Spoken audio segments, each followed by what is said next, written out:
Well, what's going on, everybody? Welcome back into TTP Sports. The Phillies finally won a game. Finally. And I am begging to the baseball gods.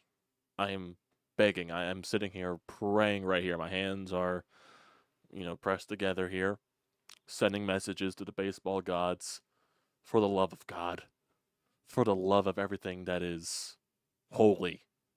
Could this please be the game that just turns it around for the Phillies? I really want it to be the case. I really want it to be the case.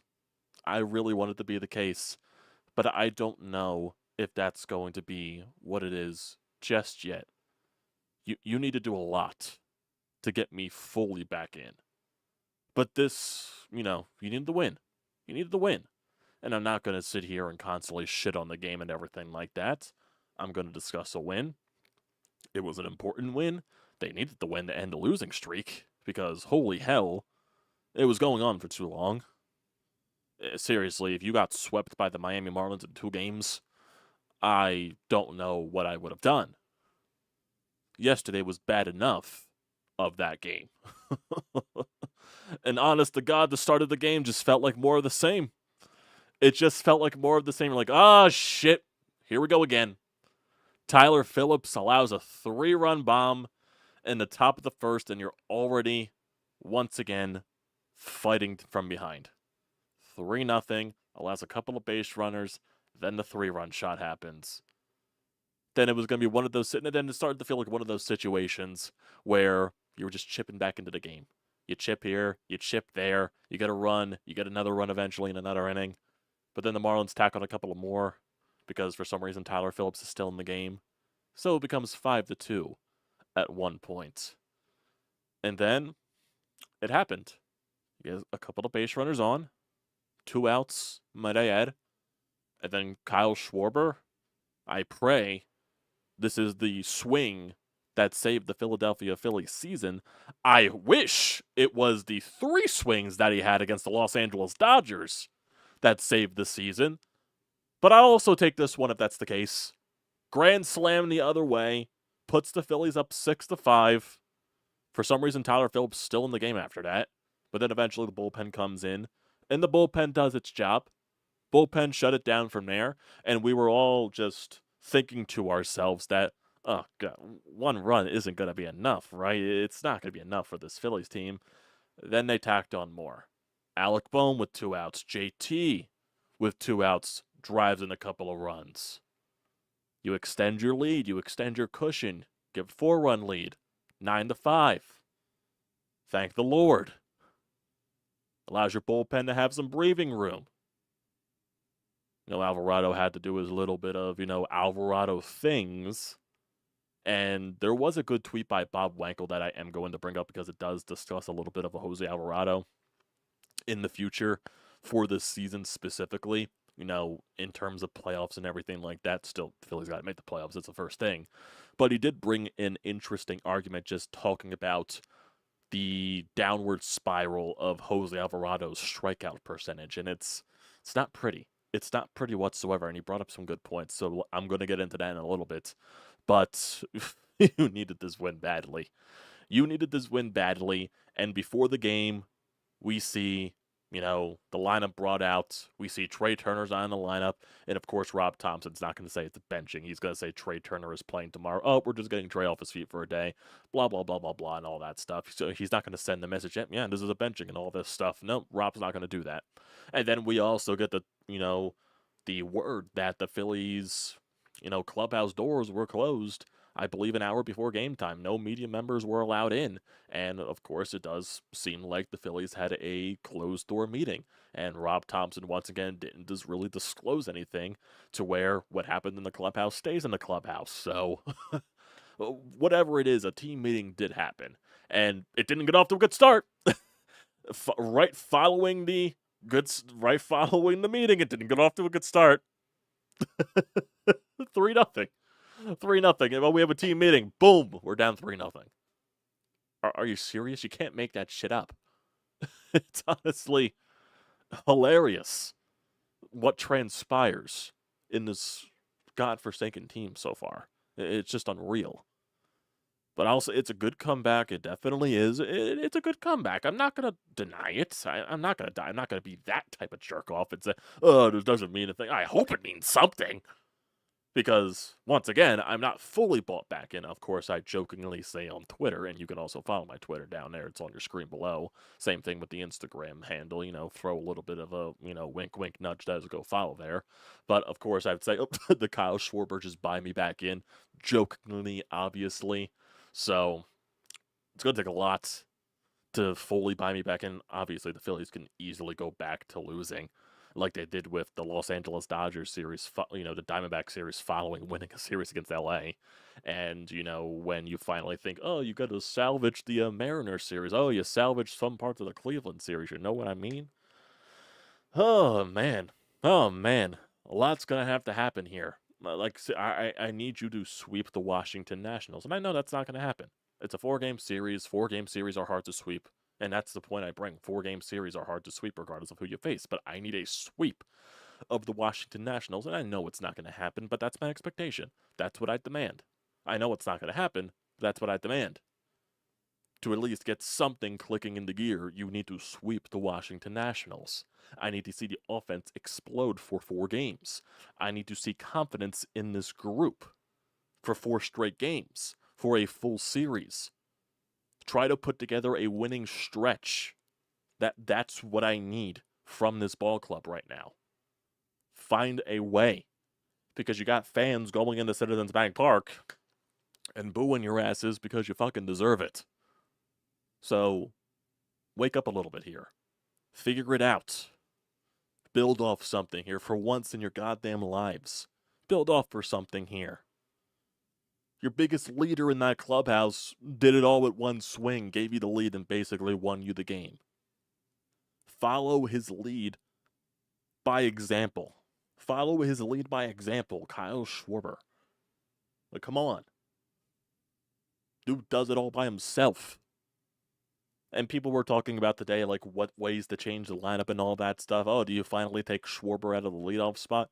This is why you don't take Kyle Schwarber out of the leadoff spot. And yet, I'm definitely exactly when you're looking at the schedule, not the schedule here, the way that that a lot of the offense is swinging the bats right here. All doors were open to arguments on whatever lineup decisions you want to be. I was fully prepared to bench Trey Turner. I was fully prepared to bench Bryson Stott, Brandon Marsh. Hell, put Stevenson out there, put Weston Wilson out there, put Edmundo Sosa out there every day. At shortstop or second base, whatever the fuck you want to do. Personally, I would put Trey Turner over at second base because his glove just ain't it for shortstop. But also, I saw some plays from Edmundo Sosa today. I mean, he just does not have the range at shortstop, or just like some balls that he should be getting to. He doesn't. So that's kind of frustrating. So that probably means Trey Turner is going to have to stick at shortstop, and that means Sosa goes to second base, which I still believe should be still playing every day for Bryson Stott, because even though Bryson Stott had some hits today, is that going to carry over right here? So, like, I hate to get into the negatives, but it's got to be brought up. It's got to be question marks, because you're still trying to find answers here. You don't fully know what's going to transpire after this game. Is it going to be more of the same as we've been seeing for the past so many goddamn weeks? Or is it finally going to spark something and finally go back to the way this team was playing in the first half? I have no fucking clue.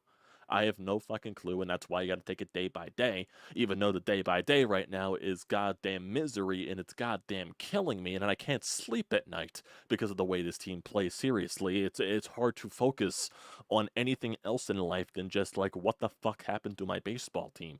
Like, seriously, that is the entire thing here, and I'm trying to figure everything out at once. I'm trying to process it all at once. I'm trying to find answers here. What's causing this? What's causing that? Like, what is the answer to all of these problems? And there's just, like, because it's so many things at once.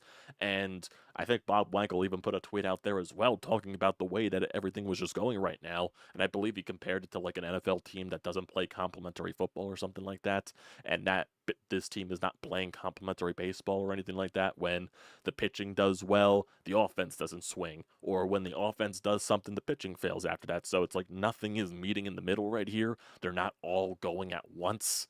And that is a really good description, because that's, the Phillies to a T. When the offense finally figures something out, the pitching sucks. And when the pitching is going well, the offense doesn't figure anything out. So That is actually a really good way to explain that. But please, I'm begging you. I'm fucking begging you. For the love of God, for once in your goddamn lives, figure something out, please. I really want to. I really want to. Please. I don't want to feel this way anymore. I don't. But I'll keep feeling this way if you force me to. It's how it works. You play good ball for a long stretch, I can find my way back in. But if you keep giving me the same slop, and like I said, it's going to take a while, and it's got to be like a really long stretch of them playing good.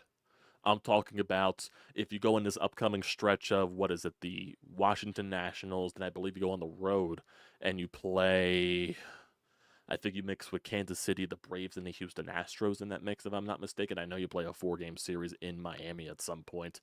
I don't know if it's this month or it's sometime in September, but I know it's some point. But I also know mixed in there is Atlanta a couple of times, is the Houston Astros at home, is Kansas City on the road. I need a good stretch for that schedule, which means, what is it, August 14th or something like that? I need you to win a lot in the last few weeks here in the month of August going into September and find a way to build that consistency. That's when I can finally, maybe, and that's even a maybe, find myself back in. And that's going to be a long, long time. And that's going to be a long, long time.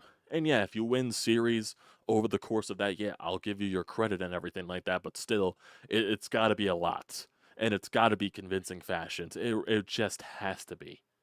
It can't be this, so many close things to where you're always fighting from behind, where you're down 1-0, you're down 2-0, you're down 3-0 in the first or the second inning, and you have to claw back from every single game, or it's a pitcher's duel basically every single time because your offense can't figure shit out until late in the game. It's got to be convincing fashion. It's got to be consistent. It's got to be just basically the way you were playing in the first half. And yes, I probably fully understand we're never getting that baseball again because everything was just clicking fully on every cylinder, and the starting pitching is going to be nowhere close to what it was in the first half. The bullpen's going to be nowhere close to what it was in the first half, so there's got to be some type of middle ground because even though I'm still very pissed at this team, there's a middle ground here with the way they're playing because they weren't as good as they were playing in the first half. I don't believe they're as bad as they're playing here. They're still a good, constructed baseball team. They weren't as good in the first half as they should be, and they're not as bad as they are, regardless of how I feel right now, because that is just a fact. That is just a fact here, and they gotta fucking figure it out.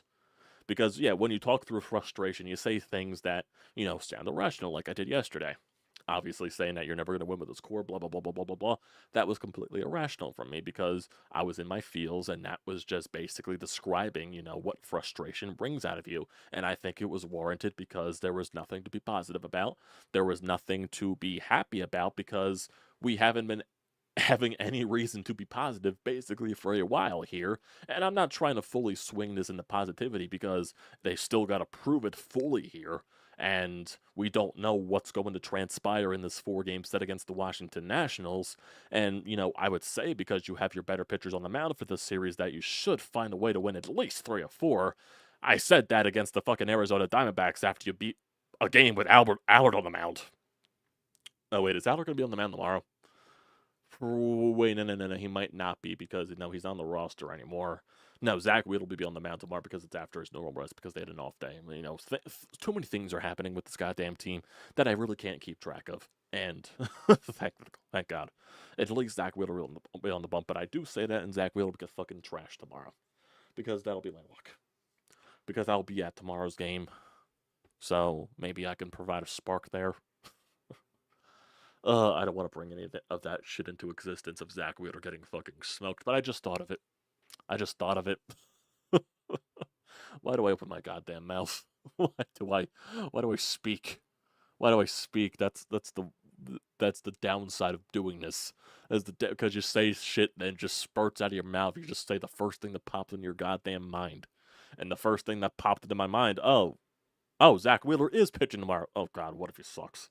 Oh, God, what if he gets rocked when I'm there? Oh, God. Oh, God. I don't want to experience that. I don't. I don't. I need a series sweep.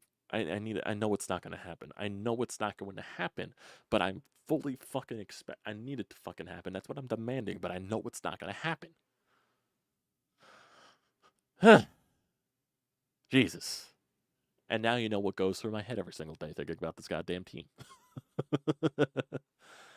And now that that's out of the way, I could finally get into this game because I barely talked about this game. I was basically just going on a goddamn ramble here. So, like I said, game didn't get off to a hot start. After Jake Berger gets hit by a pitch, Sanchez singles. It was Bride. They hit the 3-run shot, made it 3-0, and then more singles happened. But somehow Phillips got out of it without allowing more runs. I was actually very shocked, but it was 3-0 after one. Phillies, after a 2-out Bryce Harper double, nothing happens there. Top of the second inning, after a walk and a single, Phillips got out of it. Bottom of the second inning, Stott with a leadoff walk. Then he steals second base. JT with a bloop single to center field that the center fielder barely missed. Stott moved to third base, JT at first. And then, of course, Sosa hit into a double play. He hit the ball hard. It was on the barrel, but right at the shortstop. It scored a run, so you can't take a run for a double play, I guess, at the end of the day. Baby steps. It's a 3-1 game. Top three, after a 2-out single, Phillips gets out of that. Bottom of the third, Rojas leads off with a walk. He steals second base. Schwarber advances him to third on the ground at Castellanos walks, and then Bryce Harper almost grounds into an inning double play, but he hustles out the throw to first base, and a run scores because of that. It's 3-2. And then the Marlins, they respond in the top of the fourth. Infield single by Edwards. Berger with a single that moves Edwards to third base. Sanchez then singles, scores a run. Then Bride hits a sac fly that scores another run. It's 5-2. Then bottom four. Phillies respond. Stott with a leadoff hit. JT walks. Sosa grounds into a fielder's choice, which JT gets to second base. Stott gets thrown out at third. It was a good play by the shortstop there for the Marlins. Marsh then strikes out. Classic Brandon Marsh fashion. But then Johan Rojas reaches in on an infield single, which loads the bases up with 2 outs for Kyle Schwarber. And it was a 2-1 count. And Schwarber got a hanging changeup right down the middle of the plate, and he finally made someone pay. Grand slam. Let's go. It becomes 6-5 Phillies all of a sudden. Castellanos then singled, and then for some reason, he tried to stretch that single into a double, and the dude was thrown out by 50 billion feet. The way he was running. Dude got tagged in the face. Nick, what the fuck are you doing? Nick, what are you doing? I just had to sit there and just like, huh, that happened. That happened. Top five. Phillips is still out there for some reason. Lopez reaches in on a fielding error by Alec Bohm. Alec Bohm should have made the play over to third base. Took a weird whack at it for some reason, but the ball goes into the infield, or the outfield actually. Becomes a single. Then Lopez steals second base. Hill strikes out. Ruiz comes into the ballgame. Gets Rivera to fly out. Moves the runner to third. But then it gets Sanchez to strike out, so Ruiz gets out of it. Bottom five for the Phillies. Nothing happens after an Alec Bohm single. Top six. Matt Strahm gets a 1-2-3 inning. Good work there, Strahmer. Bottom six. Brandon Marsh actually made contact and got a ball out of the infield. Got to hit it. Got a single. Wow. I'm shocked he didn't strike out. But then Rojas grounded into a double play and ended the inning. Top seven. Jeff Halpin out there on the mound after a leadoff single. Jeff Halpin struck out the next 3 batters. Bottom seven for the Phillies. After Schwarber strikes out and Castellanos grounds out, Harper doubles with 2 outs. The other way. Alec Bohm drives him in with a single up the middle. Then Bryson Stott doubles, which moves Bohm over to third, obviously. And then JT Realmuto doubles down the right field line, which scores both Stott and Bomer. Becomes 9-5. Good stuff there. Good stuff. Also, the Bryson Stott double, it bounced off the first base bag, I believe, and went into the outfield. So a little bit of luck there as well. Sometimes you need the luck, and thankfully they got the luck. So it's 9-5 Phillies after 7. Alvarado comes into the top of the 8th, allows a 1-out double to Hensley. and then walks Edwards. Then Berger absolutely smokes a ball right at Brandon Marsh, over 110 miles an hour. I was shocked that they didn't do anything else. Thankfully, we got that benefit there, because it does seem like sometimes when the Phillies actually finally get something off the barrel, it goes right to an outfielder. Thankfully, that went in our favor here. Then Sanchez grounded down into a fielder's choice, and Alvarado escapes the two-out, two-runner situation there. Bottom 8 for the Phillies. Brandon Marsh led off with a single. Nothing else happened. Top 9, Estevez out, strikes out the first 2 batters, and gets a fly out to end the ball game. Phillies win 9-5. They get, what is it, their 70th win on the year? Yeah, 70th win on the year. 20 games above 500. Take it for what it's worth. Look at the lineup today. Phillies had 13 hits. Hallelujah.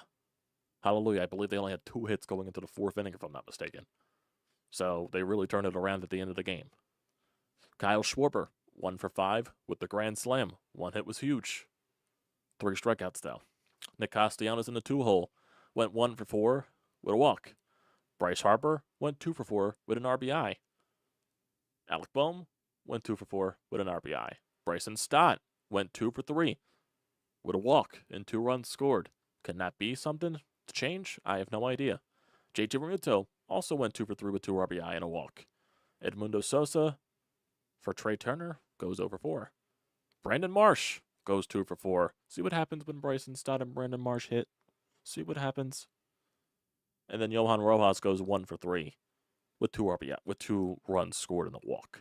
The Phillies go 5 for 13 with runners in scoring position. They left 5 runners on base. Pitching wise, Phillips was not good. 4 1/3, 9 hits, 5 earned runs, 1 walk, and 4 strikeouts on 87 pitches. Ruiz does his job on 7 pitches, gets the last 2 outs of the 5th, strikes out 1. Matt Strahm strikes out 1 in his 6th inning of work on 12 pitches. Jeff Hoffman strikes out 3 in his 7th inning of work on 18 pitches. Alvarado allows a hit and walks 1 on 17 pitches, only threw 8 strikes. And getting to the Alvarado stuff eventually, Estevez also got 2 strikeouts on 15 pitches in the top of the 9th to end the ball game off. And there is another thing here. I think it was from Bob Wankel, if I'm not mistaken. Specifically, like I said, on Jose Alvarado. So here we are. So this is the little thing right here on Jose Alvarado. There's probably a world where if this is what Jose Alvarado is for the next 7 weeks, that he doesn't see a meaningful October outside of exhausting all primary options, meaning that most likely means Matt Strahm, Jeff Hoffman, Estevez. Is Banks ahead of him? I have no idea. I'm not sure who would be ahead of Jose Alvarado in this point, but it's most likely Strahm, Hoffman, Estevez. I'm not sure if there's anyone else there. Because looking at these stats right here, last season for Alvarado, he had a 13.94 strikeouts per 9, and now it's down to 9.25 strikeouts per 9 this year. He went from striking out over 30% of the batters he faced last year to just a little bit over 24%, which is a huge drop. Need to find something down the stretch. 100%. 100% need to find something down the stretch there for Mr. Alvarado. Not sure what, because Alvarado, it just looks like for Jose this year, his velocity is down, specifically on the sinker. And if he's also not getting swings and misses, because if he gets swings and misses on the sinker, that can set up his cutter to get other people to swing and miss at that. If you don't have the velocity on the sinker, it's going to get hit. And that's what's been happening a lot this year for Jose. Been allowing a lot more hard contact. And I think it's due to his velocity being down, if I am not mistaken. Because it just doesn't seem the velocity is to be as electric as it has been the past couple of seasons. I don't know if that's injury related. I don't know what it is. So it's something that he's got to figure out, but I don't think he's going to be able to figure out for the rest of the season if it's a velocity issue. I just don't have that feeling. Do not have that gut feeling whatsoever. And I want to see if there's anything here from Rob Thompson. So this is from Phillies Nation. Rob Thompson says the Phillies are at the point where relievers could pitch 3 nights in a row. Okay, interesting stuff there. Is there anything else from Rob Thompson? Anything else? Anything else? It just I just saw a replay of the Castellanos trying to fucking stretch the single into a double. What the fuck was he doing? like he was a deer caught in the fucking headlights, and he just tried everything that he could to avoid the. And the person that posted this, it was Ray on Twitter. He's like the opposite of a gazelle. Talking to Castellanos. Oh, that's hilarious. Actually, that's actually pretty funny. Just watching that there. That's really funny. What else is there? What else is there? Well, it's a good thing here because the Phillies won today because the Mets, I believe, destroyed the Athletics, if I'm not mistaken. Yeah, the Mets won 9-1, and the Braves are currently beating the Giants 5-0 in the top of the first inning. I believe Michael Harris just hit a grand slam. Yeah, that happened. That happened. Let's see. So in terms of the standings after today, because I know the Braves won last night in extra innings again against the Giants. They seem to be doing that a lot against San Francisco. So with this win, you're now 6.5 games ahead of the Braves, and depending on what happens with the Braves game, it'll go back down to 6. And the Mets, they're currently still at 8 games behind you because nothing really changed with you winning and them winning. So yeah, now you're 70-50. So yeah, we'll see what continues to happen. Right now, you don't have the best record in a National League. That goes to the Dodgers now. If I'm not mistaken, yeah, that's the Dodgers because they're 71-49. They've actually been winning a lot recently since you won the series against them. They won 5 in a row, and they're 8-2 in their last 10. I believe they also swept. I forget who they swept. I think it was the Rockies, if I'm not mistaken. I think they swept the Rockies in LA after you won the series against them, if I'm not mistaken.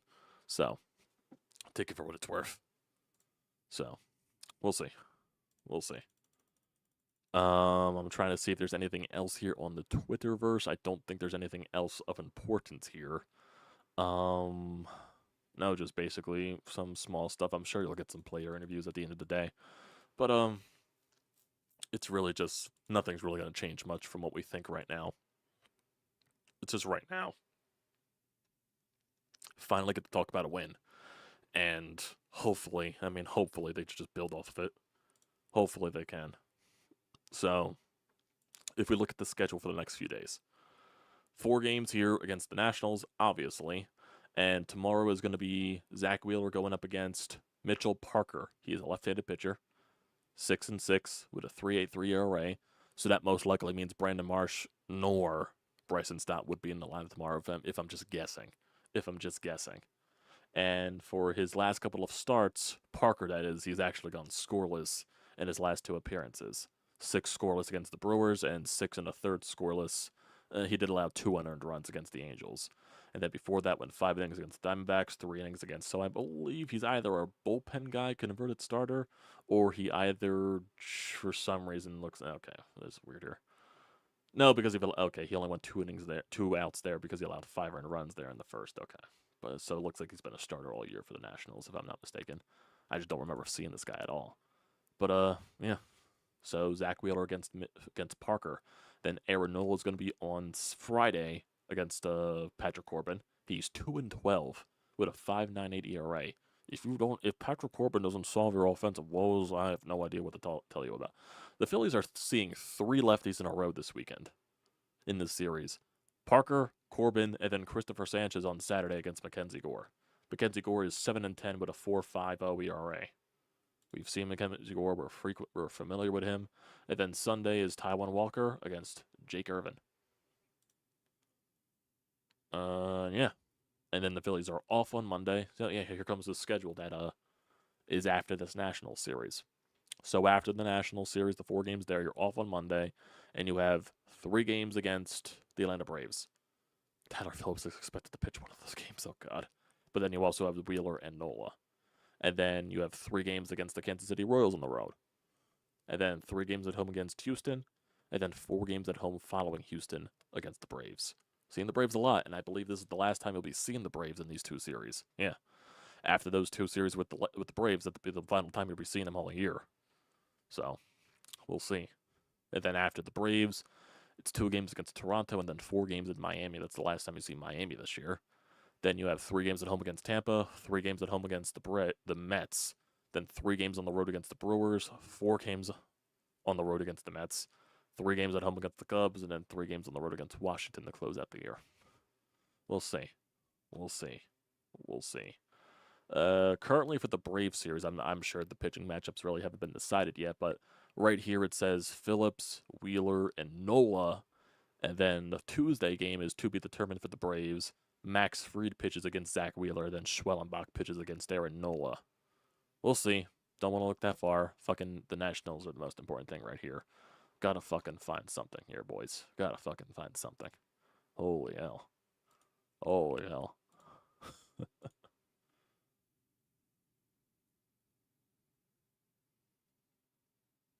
So we do have a call here on the Anytime Hotline. We do have a couple of texts as well. And it's all from Zach. So thank you for leaving all that, Zach. So let's I would like to get to the voicemail lines here, and then we'll get to the text messages from Zach, and then we'll also get to some of you guys here in the chat before we end it off. So let's get the Zach stuff here. Let's see what he has to say about the win for once. Am I hallucinating, or did the Philadelphia Phillies just win a game? Oh my goodness, this was a get-right game in every way imaginable. I mean, you think about Brandon Marsh and Bryson Stott able to get a couple of hits each. Good at-bats. Marshy had a couple, or he had a strikeout, but, improvement. Of course, how can we not talk about the big man coming through when you needed him most, as he has a lot of the time for this baseball team? And how about that inning, what was it, the 8th inning, where they're able to tack on? You got Harper, Bones, Stott, Muto. Beautiful. And what they're doing, what I needed to see, is manufacturing runs, because we know this team lives and dies by the long ball. And that's okay at Citizens Bank Park, but when you go and play at, non-hitters parks, you're going to struggle. So you need to be able to manufacture runs. And I like going to Estevez to close it out, man. We were desperate for a win. You go to your closer, and they pull it out. They get this win. My only hope, man, is that this can catapult them. Hopefully. All right? I'm not there yet. I'm not sold. But, if they can just find a way to build some momentum off of this one going into September and carry it over, man, it would be big for this team, because they were just so lost, and they may still be. We don't know yet. So I know that this might be the longest damn call in the history of your show. So I'm going to stop frickin' talking. Peace. I appreciate the call, Zach. I don't care about the long whatsoever. Yeah, I do have the recommendation to keep it like a minute and 30 or shorter or something like that. I don't even know what I said in the voicemail, but I appreciate it whatsoever. But yeah, I do agree with the fact that at this point, yes, you go to Estevez regardless, because you need to fucking win the ball game. You don't go to anybody else. You don't go to Garrett Stubbs. That's the thing. You don't go to Garrett Stubbs. So go to Estevez to get the guaranteed win at that point. I don't want to say guaranteed, but to ensure. I think ensure is the better term to use there. But yeah, basically what you said at the end as well. Hopefully this is a thing that does catapult them, because, yeah, not fully sold. Not fully sold yet. Not denying that this is a good win. It's a very good win. Down 3-0 from the get-go. And then down 5-2. You found your way to claw back into the game, thanks to Kyle Schwarber. Then you tacked on those insurance runs in the 7th inning, I believe, before Alvarado came out on the mound, which was huge, honestly, because I didn't trust Jose Alvarado with a 1-run lead. So, manufacturing runs with 2 outs. Harper's double, Bohm's single, Stott's double, and then JT's double. You needed that badly. You needed that very badly. So, we'll see. We'll see what this transpires. I need to see consistency. I need to see consistency with his offense specifically, because I don't know just yet, because I just need to see it in order to believe fully. But like I said, I'm not going to deny the fact that this was a good win. and that's an important win. But we've seen that already in the past. We thought the 8-0 win against the Guardians was an important win. We thought that, what else? Salvaging the game against the Mariners was an important win that maybe could spark something. We thought that finally winning a series for once against the Dodgers would spark something. And yeah, that was it. So hopefully that getting embarrassed last night, finally having a team meeting, and benching someone that should have been benched, even though I would have gone a little bit more extreme there with the benching. Um, hopefully, that could be the cause for it. Not guaranteeing anything right here, but hopefully. That's all I could say is hopefully. Because, like I said, I got to see it in order to believe it. I got to see it on a consistent basis, and it's got to be a long, consistent basis. It can't just be one series. It's got to be multiple series. It's got to be like 2, 3, not even 2. I would say 3, 4, 5, 6 series in a row of consistent baseball. I need. So, oh yeah, the freaking text messages as well. I almost forgot about the text messages from Zach before we get to the live chat here. So let's get to those text messages because Zach did a little bit here. Yep, that's why you keep Kyle Schwarber in the leadoff spot. I demand a sweep against the Nationals. I'll deal with 3 or 4, but I need a sweep. This team needs to go on a winning streak. I agree. I definitely agree with that. Definitely do. I need to see a sweep. I need to see a sweep of the Nationals, but like I said, I don't expect that to happen, honestly. I don't expect that to happen. Need it, though. I need it, though. I need it. But I don't expect it. So, let's get to the chat here and see what's going on. Julian, sorry I won't be sucked back into this last week like in LA. People are saying what important win BS. Well, it quote unquote is an important win, but it's important unless it won't be considered important if they lose another series. If, you know what I mean? You'll classify it as, okay, that was an important win because then you sparked and went on a run.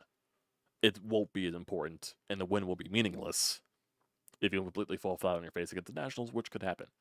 Which could obviously happen. Please go on a 10-game winning streak. The baby steps there, Michael. Baby steps there, Michael. The win oh yeah, obviously the win tonight ain't enough. Obviously, I think everyone understands that. I think everyone understands that from mostly.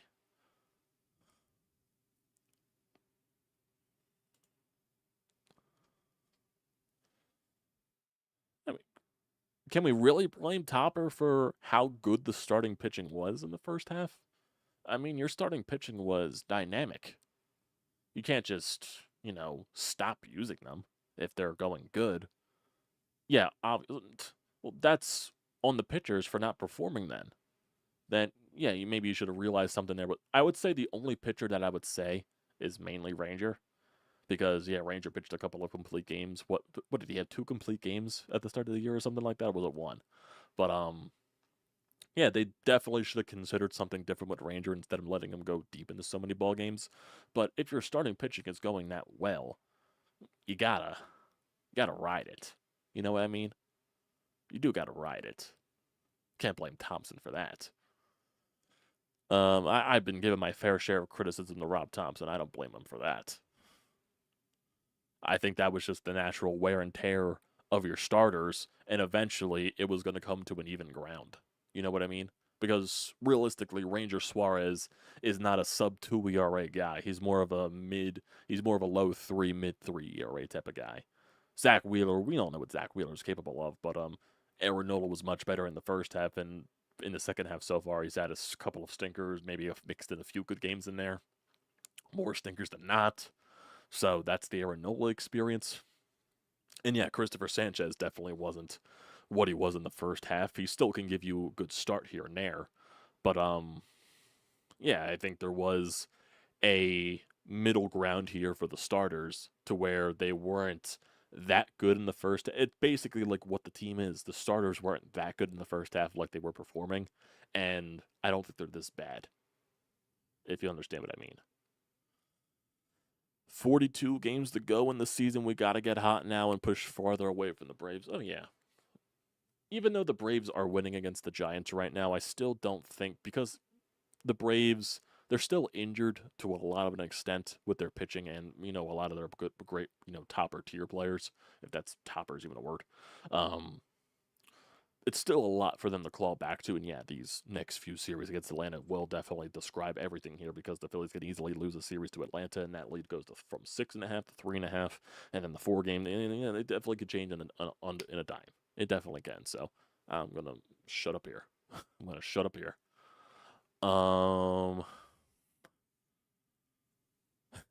Really cool. Hey Phillies, I don't believe you win the next few series convincingly. I might start the buy-in again. Captain strikeout actually made contact with the ball tonight. That's positive, right? I hope so. I hope so. Well, I think we didn't really expect Phillips to be as good as he was in his first couple of appearances, to where it led to a complete game shutout. That wasn't who Tyler Phillips was. I think you were just riding off the great story that he was, and I think he was just riding off the adrenaline, and I think he just gave it everything and got it in that Cleveland game. So this is probably more even though I don't think Tyler Phillips is a blow up in the first inning type of guy, I still don't. I think he can give you 5 innings of maybe 2-3 earned runs because technically that's what his caliber of starter should be. You know what I mean? I need a few sweeps to be convinced. This one should have been an easy sweep, but we'll see how the future holds. Yeah, basically, we'll see. We'll see. But it starts tomorrow with the Nationals. Starts tomorrow. The Phillies. This is from Jason Stark. The Phillies are 22-3 when Kyle Schwarber home runs. Can he home run every game? Can he hit a home run every game, please? I would love that. I would love that, please. That's your leader right there. That's Mr. Schwarber, your leader right there. So, okay, that'll do it for tonight, boys. Going 43 minutes into this. I think we need to call it. So, appreciate you all for tuning in. Finally talking about a win for once. Hopefully that can continue. We'll see. But, yeah, don't forget to leave your comments in the comment section down below. Don't forget to drop a like. Don't forget to hit that subscribe button. Does me a great deal of service. Also, don't forget to use the code TTPSPORTS, $20 off your first purchase at SeatGeek. Great deal. Do not pass it up. Thank you all once again for joining tonight. And for tomorrow's recap, it really depends on when I get back from the game. Say if it's like the Phillies are winning by a wide margin. Yeah, shocker if that's the case. Probably will be home on time enough to do a good time stream and, basically to play by your point here. So I don't want to go into a full explanation here and just hold you guys off here. But you'll see it pop up in your subscription sheet. You'll see an update on Twitter if you follow me there on Twitter. So that's it. Thanks, guys, for tuning in.